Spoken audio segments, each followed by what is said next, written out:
But when we see what the Jamaica Labour Party government is doing to the National Housing Trust, water come on my eye.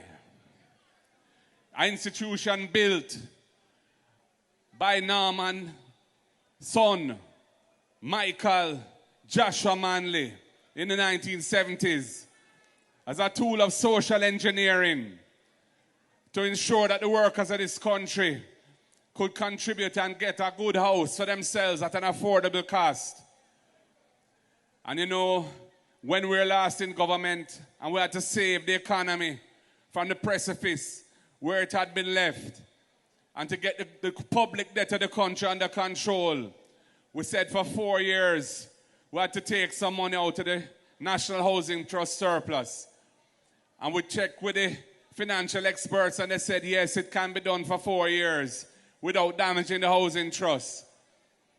And the Jamaica Labour Party then in opposition make a whole heap of noise and complain about it.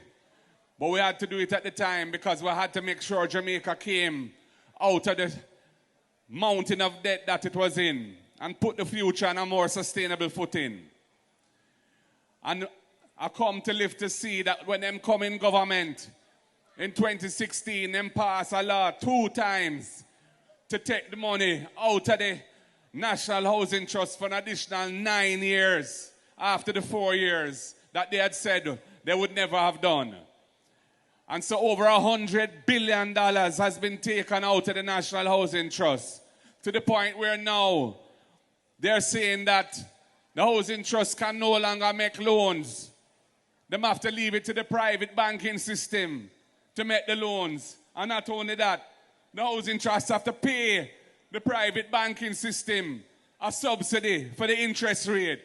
So instead of the Housing Trust providing loans and earning a little interest to build up back the coffers, the private banking system is going to be providing the loans and the Housing Trust is going to have to be paying out interest to the banks as a subsidy. That is why we don't see enough affordable housing being built in the country.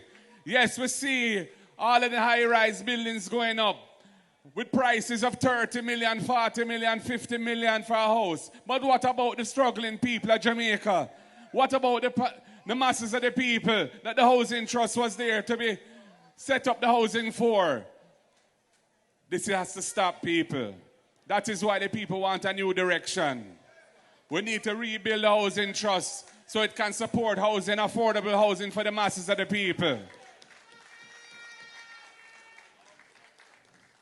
Comrades all, for the last year I've been feeling the wind of change blowing over the land.